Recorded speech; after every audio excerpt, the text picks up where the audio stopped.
2015-2024, 9 ans.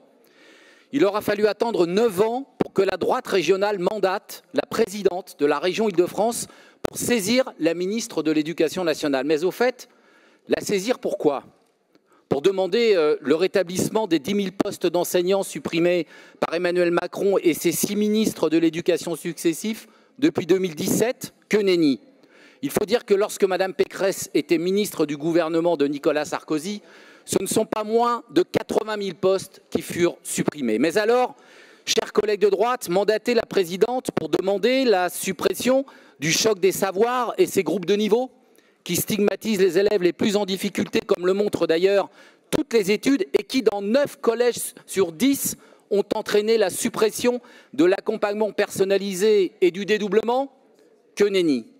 S'agirait-il de mandater la présidente pour demander le rétablissement de la formation des enseignants aujourd'hui supprimée et que vous aviez vous-même supprimée sous Nicolas Sarkozy? Pas du tout.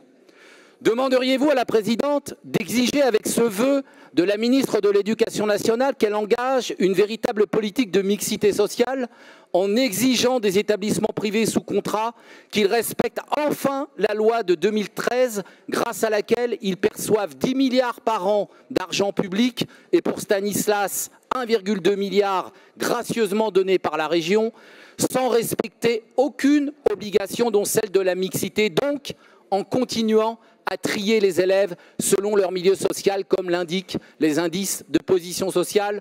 Absolument pas. Mais peut-être alors mandatez-vous la présidente pour qu'elle exige de la ministre une véritable revalorisation des enseignants et des conditions de travail propices à la réussite de tous nos élèves, des enseignants qui, contrairement aux récents propos mensongers de votre ami Nicolas Sarkozy, restent les moins bien payés des pays de l'OCDE, les moins formés, avec les effectifs de classe les plus chargés et qui font le plus d'heures dans le premier degré.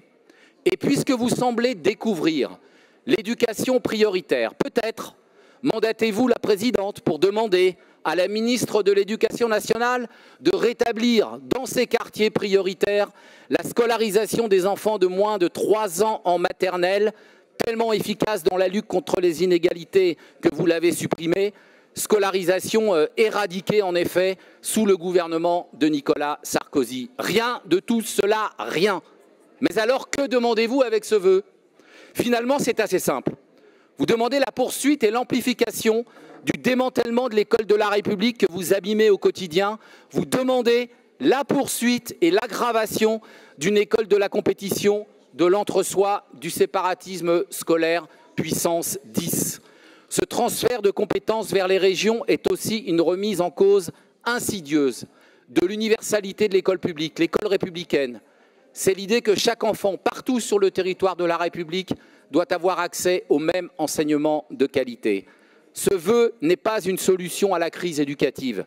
C'est un amplificateur de fractures sociales et territoriales. C'est un recul, un abandon des valeurs qui